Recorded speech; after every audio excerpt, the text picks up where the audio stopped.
আসসালামু আলাইকুম প্রিয় বন্ধুরা, এই ভিডিওতে আমি আপনাদেরকে দেখাবো কিভাবে সহজ কৌশলে একটি বেলি ফুল আঁকবেন। দেখুন, অনেকেই কিন্তু বেলি ফুল আঁকাটা কঠিন মনে করে। আমরা যদি কৌশলে আঁকি তাহলে কিন্তু ফুল আঁকাটা সহজ হবে। এভাবে একটি অর্ধবৃত্ত আঁকবো বা শেপ করে নিব, বাঁকা শেপ করে নিব। এরপর আমরা দেখুন এখান থেকে এই পর্যন্ত একটা পাপড়ি আঁকবো। দেখুন কিভাবে আঁকছি, সেভাবে কোলের মতো করে একটা পাপড়ি আঁকতে হবে। এই দাগটা কিন্তু হালকা করে দিয়ে নিতে হবে। আবার দেখুন, এরপর আমরা এটার উপরে এভাবে করে আরেকটা ছোট্ট পাপড়ি আঁকবো।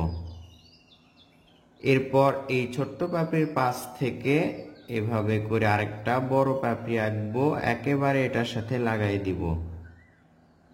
এই পাশে থেকে আরেকটা পাপড়ি এভাবে আঁকবো, এই পাশে আরেকটা পাপড়ি এই দাগের সাথে একেবারে মিল করে দিব। একটু চোকা রাখলে ভালো হয়। এরপর এখান থেকে একই রকম করে আরেকটা পাপড়ি আমরা এভাবে একে এই দাগের সাথে একেবারে টেনে দিব। এই যে এখানে একটু স্পেস দেখতে পাচ্ছি, এখানে আরেকটা পাপড়ি আঁকবো আমরা। এভাবে করে বেশ কয়েকটি পাপড়ি আমরা এর উপরে আঁকবো।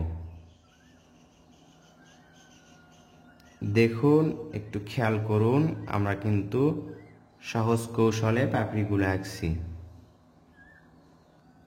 এখানে না দিয়ে একেবারে এই দাগের সাথে এভাবে লেগে দিব, তাহলে দাগটা মেশানোর প্রয়োজন হচ্ছে না। এবার কি হবে দেখুন, এখান থেকে এদিকে একটা পাপড়ি আমরা একটু গোলাকৃতির মতো করব, আবার এখান থেকে আরেকটা পাপড়ি এভাবে গোলের মতো করে লেগে দিব, আবার এই মাঝে আরেকটা পাপড়ি এভাবে দিব, আবার এইখানে আরেকটা পাপড়ি। দেখুন, আমি কিন্তু সহজ পদ্ধতিতে আপনাদেরকে একটি বেলি ফুল আঁকা শেখাচ্ছি। এই যে দাগ আছে এটা এখন মেশাতে হবে। আপনি যখন ভিডিওটি দেখে পাপড়ি বা ফুলটা আঁকবেন তখন পাপড়িগুলো দুই একটা কম বেশি হতে পারে বা এদিক ওদিক যেতে পারে, এতে কোনো সমস্যা নেই। কাঠামো ঠিক থাকলেই হবে। এবার এভাবে করে নিচের দিকে নিয়ে আসতে হবে, এখান থেকে আবার এভাবে করে নিচের দিকে চোকা করে নিয়ে আসতে হবে। এবার আরেকটু নিচের দিকে নিয়ে আসবো, দুইটা দাগ একই রকম করে নিয়ে আসার পর এখান থেকে দেখুন আরেকটা দাগ এভাবে তুলে দিব। এই দাগটা ডাবল করব আমরা।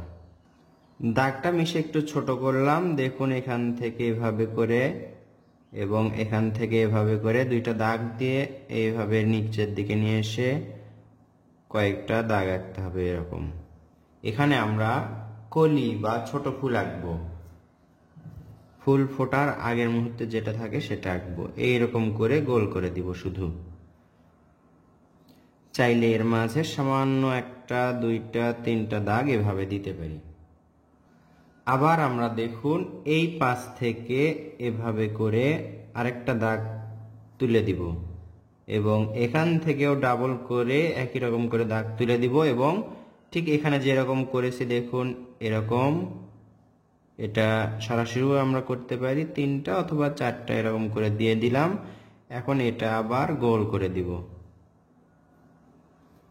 গোল করে দিয়ে এখান থেকে একটা, দুইটা, তিনটা এরকম করে দাগ দিতে পারি। এখান থেকে আবার এদিকে আমরা একটা ডাবল দাগ নিয়ে আসব। এখান থেকে এভাবে করে একটা দাগ, এই দাগটা আবার ডাবল করে দিব।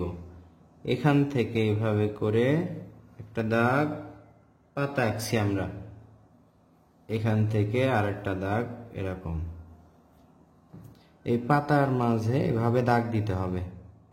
আরেকটা পাতা কি আমরা এখানে একটা, দুইটা দাগ দিলাম, দিয়ে এখান থেকে এভাবে করে একটা দাগ দিলাম, একটা ছোট বড় করলাম, একটা পাতা ছোট আর একটা পাতা বড় করলাম। এই তো দুইটা পাতা হলো। এখন দেখুন ফুলটা দেখতে সুন্দর লাগছে।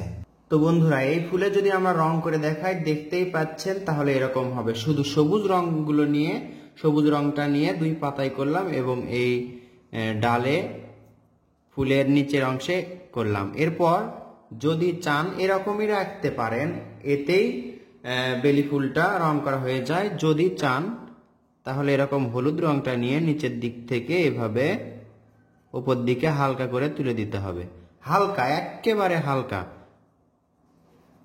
আমি কিন্তু হালকা রং করছি, এটা হচ্ছে পেন্সিল রং। তো বন্ধুরা, আশা করছি এই ভিডিওর মাধ্যমে আপনি শিখতে পারলেন কিভাবে একটি বেলি ফুল সহজ কৌশলে আঁকতে হয় এবং রং করতে হয়। ভিডিওটি ভালো লাগলে লাইক, কমেন্ট, শেয়ার করবেন। পরবর্তী ভিডিওর আশায় থেকে ভিডিওটি এখানে শেষ করছি। দেখা হবে ইনশাআল্লাহ নতুন ভিডিওতে। আসসালামু আলাইকুম।